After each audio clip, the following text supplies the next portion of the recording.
देखिए आज के इस वीडियो में क्लास 11th का ही टॉपिक है जो कि डायमेंशन है, जो कि पिछले क्लास में हम लोग डायमेंशन निकालना सीखे थे। आज डायमेंशन के एप्लीकेशन के बारे में पढ़ना है, यानी कि डायमेंशन का इस्तेमाल करना है। डायमेंशन का इस्तेमाल करके हम लोग 3-4 वर्क करते हैं, मैथमेटिकल ऑपरेशन करते हैं। वो क्या क्या है, चलिए आज हम लोग डायमेंशन के फर्स्ट एप्लीकेशन के बारे में स्टडी करते हैं। ठीक है, तो पहला हम लोग एप्लीकेशन जो देखेंगे जिसमें डायमेंशन का इस्तेमाल करके हम लोग 2 या 2 से ज़्यादा, 2 या 3 से ज़्यादा नहीं, 2 या 3 फिजिकल क्वांटिटी के बीच में हम लोग रिलेशन एस्टेब्लिश करेंगे, फार्मूला हम एस्टेब्लिश करेंगे। जैसे कि मान लिया जाए, दे दिया जाए क्वेश्चन आपको, किसी बॉडी का काइनेटिक एनर्जी, किसी बॉडी का काइनेटिक एनर्जी मान लेते हैं कि बॉडी के मास पे डिपेंड कर रहा है और बॉडी के वेलोसिटी पे डिपेंड कर रहा है। बॉडी के मास पे डिपेंड कर रहा है और बॉडी के वेलोसिटी पे डिपेंड कर रहा है। तो आपको कहा जाएगा आपसे कि काइनेटिक एनर्जी का रिलेशन निकालिए मास और वेलोसिटी के टर्म में। तो कैसे निकालेंगे? तो इसके लिए क्या करना होगा, जिस क्वांटिटी पे ये जो काइनेटिक एनर्जी दिया हुआ है, काइनेटिक एनर्जी जो है आपका मास पे डिपेंड कर रहा है या वेलोसिटी पे डिपेंड कर रहा है। ठीक है, तो आप क्या करेंगे, सबसे पहले काइनेटिक एनर्जी ले लेंगे। ठीक है, मान लीजिए काइनेटिक एनर्जी को हम ई से दिखाते हैं और यहाँ पे मान लीजिएगा कि ई जो है डायरेक्टली प्रोपोर्शनल है। ठीक है, किस किस पे डिपेंड कर रहा है, ये आपका मास पे डिपेंड कर रहा है और वेलोसिटी पे डिपेंड कर रहा है, वेलोसिटी पे डिपेंड कर रहा है। तो आप क्या करेंगे, इस दोनों क्वांटिटी को आप ले लेंगे, सिंबल में ले लेंगे। मास के लिए स्मॉल m ले लीजिए और इनटू वेलोसिटी के लिए v ले लीजिए और अपने मन से क्या कीजिएगा, पावर चूज कर लीजिएगा। इस पे यदि a कर देते हैं तो v पे हम b कर देते हैं। नेक्स्ट स्टेप में क्या करेंगे, आप बचपन से पढ़ते आ रहे, प्रोपोर्शनल जब भी हटता है तो क्या लेते हैं हम लोग, कांस्टेंट लेते हैं। के कांस्टेंट यहाँ पे ले लिया जाएगा। ठीक है, और m to the power a v to the power b, equation first कर लेंगे हम लोग। ठीक है, देखिए अब क्या करना होगा आपको, सबसे पहले डायमेंशन कहिएगा सर, डायमेंशन का मतलब पावर होता है, डायमेंशन से हम लोग पावर निकालते हैं। तो हमको a और b जो पावर हम लोग एज्यूम किए माने हैं, इस पावर को निकालना होगा। लेकिन एक चीज़ और समझ लीजिए, के जो कांस्टेंट है ये आपका प्रोपोर्शनलिटी कांस्टेंट है। ठीक है, तो इस कांस्टेंट का वैल्यू डायमेंशन से नहीं निकल पाएगा। डायमेंशन केवल आपको क्या देता है, पावर देता है, यानी a और b का पावर, ए जो बी जो पावर हमारा ए और बी, उसका वैल्यू निकालेंगे। कैसे? तो उसके लिए क्या करेंगे हम लोग, दोनों साइड LHS और RHS दोनों साइड में हम लोग क्या करेंगे, डायमेंशन पुट करेंगे। ठीक है, जैसे देखिए एनर्जी ये रहा, एनर्जी है काइनेटिक एनर्जी। काइनेटिक एनर्जी का डायमेंशन क्या होता है, अब निकालिए। कल जो पढ़ाए थे पिछले लेक्चर में हम लोग डायमेंशन निकालना सीखे थे, उस तरीका से हम लोग एनर्जी का डायमेंशन क्या ले लेंगे, ml² T−2। आप निकालना सीख चुके हैं। ठीक है, आप आराम से डायमेंशन निकाल के देख लीजिएगा एनर्जी का क्या होता है। ठीक है, तो एनर्जी का डायमेंशन हो गया ml² T−2 is equal to K constant के लिए थोड़ा देर के लिए डिसअपियर कर दीजिए, गायब कर दीजिए। ठीक है, इसको थोड़ा ड्रॉप कर दीजिए थोड़ा देर के लिए। मास क्या है, मास के लिए डायमेंशन क्या होता है, कैपिटल M। ठीक है, पावर क्या है, a, तो a ले लीजिए, जो पावर रहेगा उसको लेते चलिएगा। वेलोसिटी का डायमेंशन क्या होता है, कल पढ़े थे, याद होगा पिछला लेक्चर में, L/T−1 होता है। ठीक है, पावर b है तो होल पे पावर b कर लीजिए आप। अब क्या होगा, ये होल जो पावर b जो देख रहे हैं, होल पे पावर b जो है, ये b आपका l के लिए भी होगा और t के लिए भी। तो क्या लिखेंगे, m to the power a, l to the power b and t to the power क्या हो जाएगा, पावर पावर आपस में मल्टीप्लाई होता है ना। तो b इंटू -1 क्या देगा, -b, यानी कि हो गया हमारा m to the power a, l to the power b, t to the power -b या T−b आप कह सकते हैं। और LHS में क्या आपका है, ml² T−2। ठीक है, अब क्या कीजिएगा, आप दोनों तरफ क्या किए, दोनों टर्म से आप पावर को इक्वेट कीजिएगा।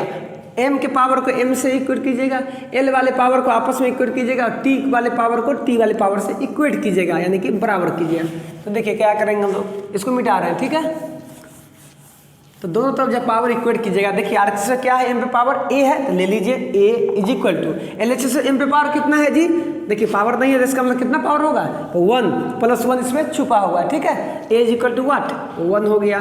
l पे पावर कितना यहाँ पे b है, तो b इज इक्वल टू क्या हो जाएगा, इधर l पे पावर देख लीजिए, l पे पावर b, इधर l पे पावर कितना 2 है, तो b इज इक्वल टू क्या लिखेंगे 2, b इज इक्वल टू 2 हो गया। t पे आ जाइए, t पे पावर कितना -b है RHS में, इज इक्वल टू LHS में कितना t पे पावर -2, यानी कि -2, माइनस से माइनस हो गया cancel, b is equal to क्या हो गया 2 हो गया। ठीक है, a और b दोनों का पावर हमारा आ गया ना, a का पावर 1 b का पावर 2। इसी पावर को क्या कीजिए आप, इक्वेशन फर्स्ट जो हम लोग माने थे वहाँ पे आप पुट कर देंगे। ठीक है, यानी कि kinetic energy is equal to हो जाएगा k constant m to the power a था ना, a की जगह क्या कीजिएगा 1 डाल दीजिएगा इंटू, अब v टू द पावर क्या माने थे, b माने थे, तो b की जगह क्या पुट होगा 2 हो जाएगा।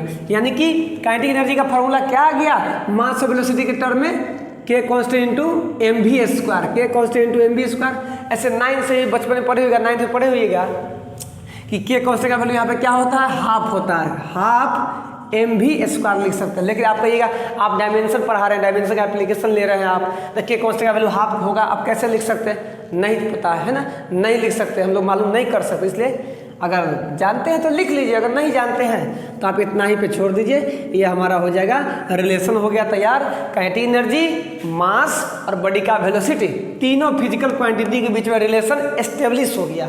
एक चीज़ और ध्यान रखिएगा, ये जो रिलेशन देख रहे हैं आरएचएस में मास और वेलोसिटी जो है, मास और वेलोसिटी पर डिपेंड कर रहा है काइनेटिक एनर्जी। यदि एक और क्वांटिटी हो जाता, मान लिया इसमें एक रेडियस लग जाता, बॉडी के रेडियस पे भी डिपेंड कर रहा है, तो यहाँ पे 3 क्वांटिटी हो गया, ठीक है। पावर ए माने थे, पावर बी माने थे, इसमें पावर सी कर लीजिएगा। यदि रेडियस पे भी डिपेंड करता तो यहाँ आर लगा लेते मल्टीप्लाई में, पावर सी कर लेते, ठीक है, और फिर इसी तरह से सॉल्व कर लेते। लेकिन यदि एक और यदि मान लीजिए कोई क्वांटिटी दे दिया जाए, मान लिया यहाँ वाई दे दिया जाए, तो 4 क्वांटिटी हो जाएगा।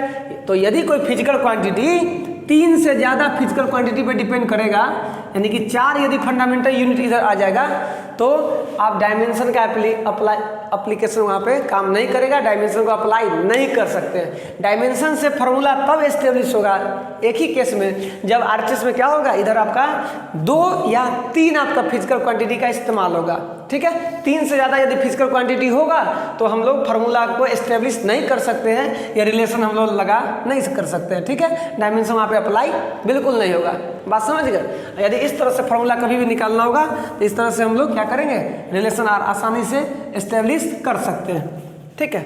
अब देखिए एक और हम एग्जाम्पल आपको बता रहे हैं, एक और क्वेश्चन आपको लेकर बता रहे हैं। जैसे मान लिया जाए, मान लीजिए कि आपको क्वेश्चन दे दिया जाए कि सेंटीपेटल फोर्स को F से हम लोग रिप्रेजेंट करते हैं। सेंटीपेटल फोर्स को किससे रिप्रेजेंट करते हैं हम लोग, F से रिप्रेजेंट करते हैं, ठीक है। क्या सर, F से तो फोर्स होता है, तो FC कर लीजिए, C से सेंटीपेटल फोर्स। और सेंटीपेटल फोर्स का फॉर्मूला आप जानते हैं क्या होता है, mv²/r। 9th में पढ़ने को मिला होगा, ठीक है, ये आपको पढ़ने को मिला होगा, नहीं मिला होगा तो कोई बात नहीं, 11 में पढ़ना है, लोग पढ़ेंगे, ठीक है।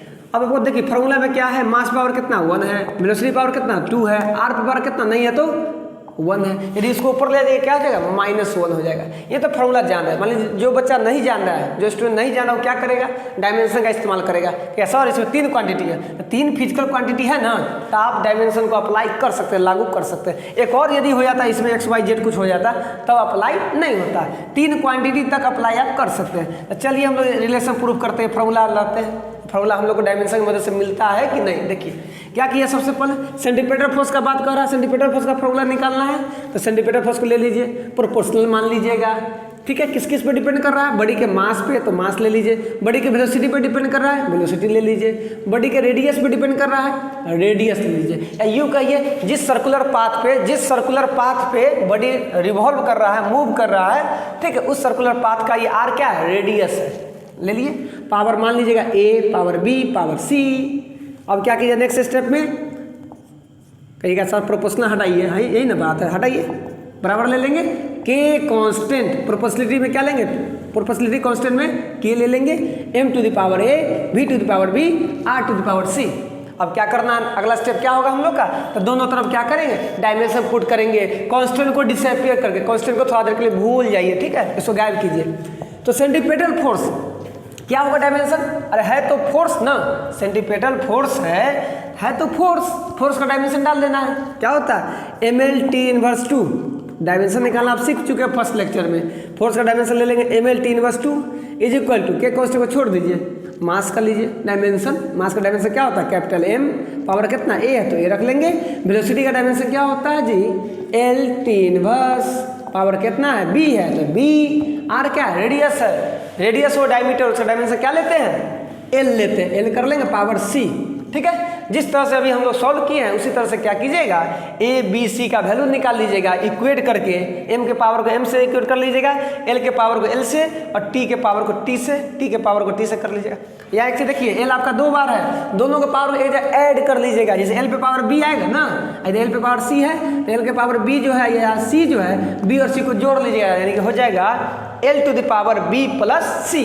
और उस b प्लस सी को इक्वेट कीजिएगा यहाँ l से, यानी कितना 1 है, यानी b प्लस सी बराबर 1। इस तरह से ए बी सी निकाल लीजिएगा, ए बी सी और यहाँ पे पुट कर दीजिएगा, ठीक है, या इसी को से पुट कर दीजिएगा ए बी सी, ठीक है।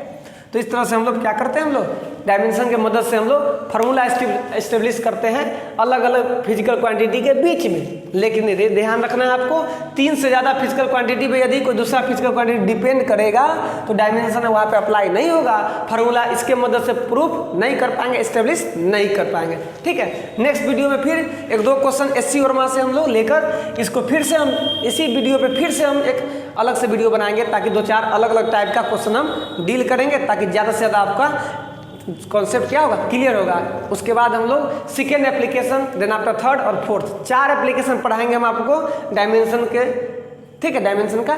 तो हम लोग मिलते हैं नेक्स्ट वीडियो में डायमेंशन के इसी एप्लीकेशन में 2-4 क्वेश्चन लेकर, ठीक है। धन्यवाद आप लोग का।